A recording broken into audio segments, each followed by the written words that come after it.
No, I will have to leave to be at another That's event right. in a few minutes. So if there are questions, Yeah. please. I'd like to ask you, with your outreach to Sanders, obviously you're having events like this where you're talking about why they should be involving and getting involved with your campaign. Are you doing any specific outreach though to any specific people who've been involved in the Sanders effort to just try to get actual people on the inside of the Sanders movement to join in? So Cornel West, as you know, Dr. Cornel West was one of the major spokespeople for Bernie Sanders, and he, after Sanders' endorsement of Clinton, Cornel West endorsed our campaign and has joined as a very active member. So he is very much in touch with, the inside of that campaign. He and others. One of our now senior advisors and one of our directors of outreach now is also formerly a Sanders staffer until a couple of weeks ago. So we have high-level contacts. It's been very clear up until now, what Bernie says is what he wants to do. However, with his latest revelations of this very purposeful sabotage at the highest levels of the DNC and Hillary Clinton's campaign and the press, this is sort of the worst case scenario. It is the worst fears that people had of betrayal and backstabbing directly to Bernie Sanders by the Democratic Party. And it really gives cause, I think, for everybody in the Sanders campaign to pause now and think, why in the world would you continue this revolution, so-called, inside of a party that has worked very hard in a very underhanded and vicious way to destroy this revolution? What makes you think there is any future for the revolution inside of that party?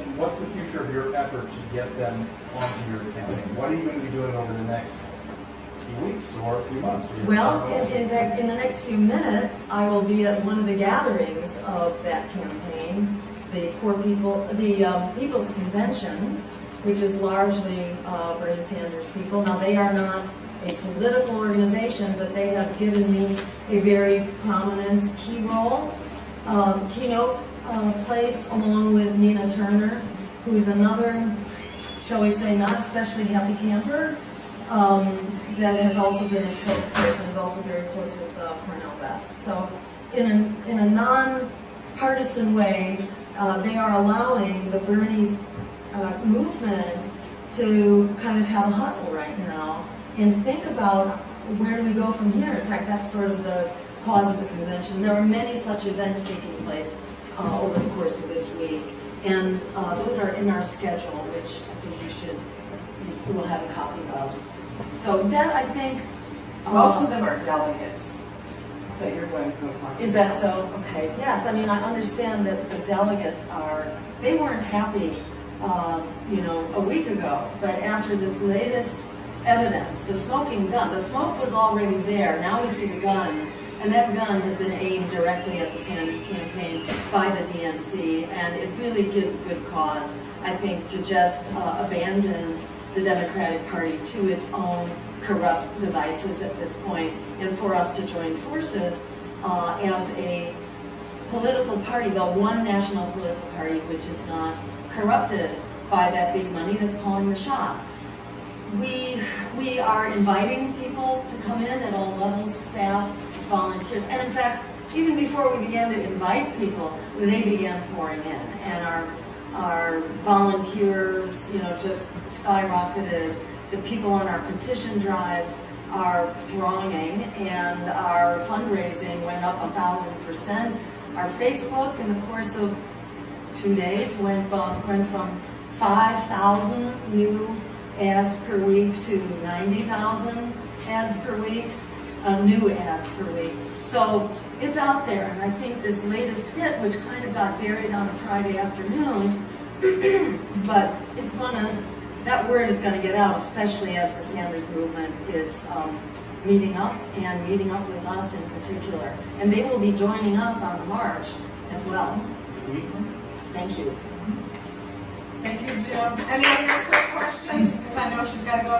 Go ahead. Dr. Stein, what do you think we can do to keep this momentum going? As you said, you've seen a lot more motivation towards by people coming towards third parties, and there's obviously the anti-establishment feeling in the air. What can we as voters do to keep that feeling going past 2016 on to 2020?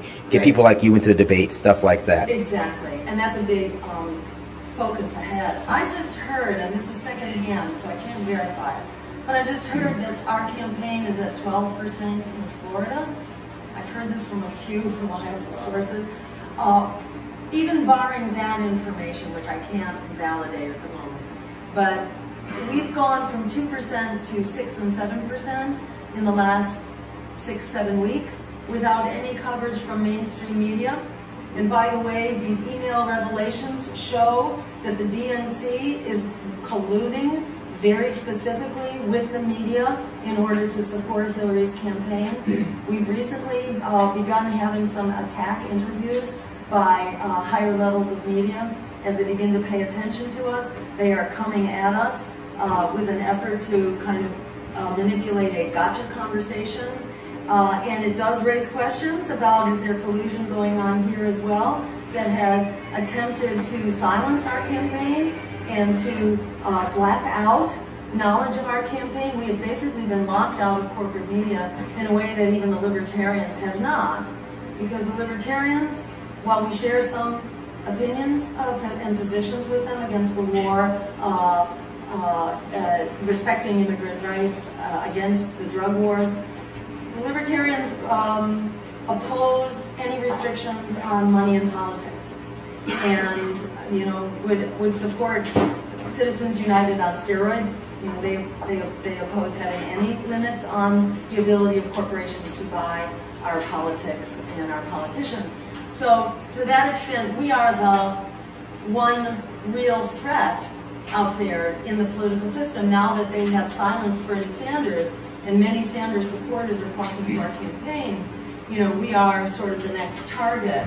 So it's not kind of, I don't think we should assume this is just by chance that we have been silenced in the corporate media. Nonetheless, we've come up from 2% to 6%. And I just want to underscore, in terms of keeping this movement alive, it's very important that this movement maintain its identity, that it not go back and get swallowed up by the Democratic Party and Hillary Clinton's campaign. That this movement merge with our movement, that we work with the Green Party, which has been built as a vehicle for independent politics. A revolutionary campaign needs a revolutionary party, and the last year of destruction at the hands of the counter-revolutionary Democrats shows why that is the case. And what I really want people to go away with is an understanding of how very powerful we are. We are so powerful that they are working overtime to silence us. But very specifically, in terms of the numbers, there are 42 million young people and not so young people who are locked into predatory student loan debt. 42 million is a winning plurality of the vote. And our campaign is the only one that will cancel that debt like the powers that be saw fit to do for the crooks on Wall Street. If we could bail out the guys who crashed the economy, we can bail out the victims of that waste, fraud, and abuse.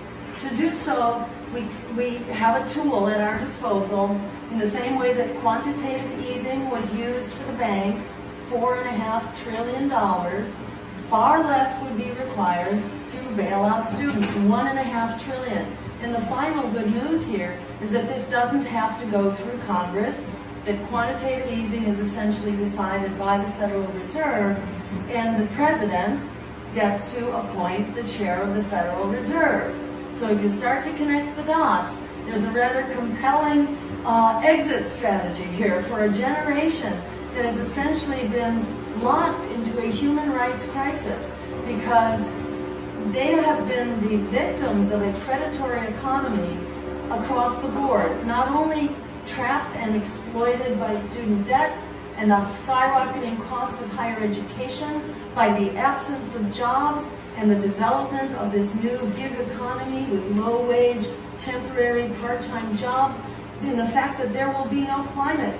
And most recent science from several leading authorities is pointing to 2050 as sort of the day of reckoning, the final civilization ending hit when sea level comes up 9 feet, and some say even more than that. We don't have time to fool around. When people say, well, aren't you afraid of Donald Trump? I say Donald Trump does not hold a candle to climate change, nor to expanding war, thank you to the Democrats as much as the Republicans, nor to nuclear war and the new nuclear arms race started by the Democrats. There would be nothing more threatening to our future than enabling Hillary Clinton to occupy the White House and to continue with more of these policies that have created the rise of Donald Trump. Donald Trump is the product of austerity, of economic misery, the same thing that we are marching for our lives for on Monday, the middle class white workers are also hurting for, and therefore become very vulnerable to demagoguery, to xenophobia, and the kind of finger pointing that sadly rises up when we are in the grip of an economic crisis. That crisis, remember, came from Wall Street deregulation and the crash that lost us 9 million jobs and 5 million homes, and I'm wrapping up right now, and NAFTA, brought to you by Democrats. And again, don't believe a word that Hillary Clinton says. Just look at these emails released here in the last week, or look at Hillary's own emails, half of which were deleted. If half of your emails at your job were private, personal emails on company time, what kind of a job are you working exactly? And what are you doing on company time? While, by the way, you are granting lucrative contracts to the donors, to the Clinton's private foundation, the Clinton Foundation, and granting them all kinds of stuff with major implications, including weapons contracts and government partnerships in all kinds of places with very questionable partners on the international scene. So we can have an America and a world that works for us, and we do have the power, just by mobilizing young people in debt and not so young people in debt, to get the word out. We have the numbers that it takes, and if everybody brings out a family member, a sympathetic family member, we have enough to win a two-way race, not just a three-way race. So get the word out, we got the power, and we're going to use it. Thank you all so much for You guys are going to want to take materials when you go with you over there. Oh, yeah.